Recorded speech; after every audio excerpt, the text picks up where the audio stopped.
জো নামের এই কবুতরটি এখন আলোচনার কেন্দ্রবিন্দুতে। বর্তমানে অস্ট্রেলিয়ার মেলবোর্নে থাকা কবুতরটি গেল অক্টোবরে যুক্তরাষ্ট্র থেকে নিখোঁজ হয়। প্রায় ৩ মাস পর ১৪,০০০ কিলোমিটার দূরে মেলবোর্নের বাসিন্দা কেভিন চার্লের বাড়িতে পৌঁছায় কবুতরটি। বিবিসি জানায়, যুক্তরাষ্ট্রের নবনির্বাচিত প্রেসিডেন্ট জো বাইডেনের নামে এই কবুতরটির নাম জো রাখেন পাখিটির মালিক। কবুতরটির পায়ে থাকা একটি ব্যান্ডের মাধ্যমে জানা যায় যুক্তরাষ্ট্রের আলাবামা থেকে মেলবোর্নে এসেছে পাখিটি। তবে এতটা পথ পাড়ি দিয়ে কিভাবে সে অস্ট্রেলিয়ায় পৌঁছলো তা নিয়ে প্রশ্ন দেখা দিয়েছে। বর্তমান মালিক অনেকটা রসিকতা করেই বললেন, হয়তো ট্রাম্পের উপর বিরক্ত হয়েই নিরুদ্দেশ হতে চেয়েছে কবুতরটি। গত ২৬শে ডিসেম্বর কবুতরটি আমার বাড়িতে আসে। তার পায়ে থাকা একটি কোড গুগল করে দেখি এটা যুক্তরাষ্ট্রের আলাবামা থেকে এসেছে। জাহাজে করে আটলান্টিক পাড়ি না দিলে এত দূরে আসা সম্ভব না। তার মালিককে জানানো হয়েছে, সে আমাদের এখনো কিছু জানায়নি।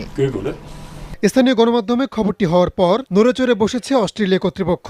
রীতিমতো হন্য হয়ে খোঁজা হচ্ছে কবুতরটিকে। কারণ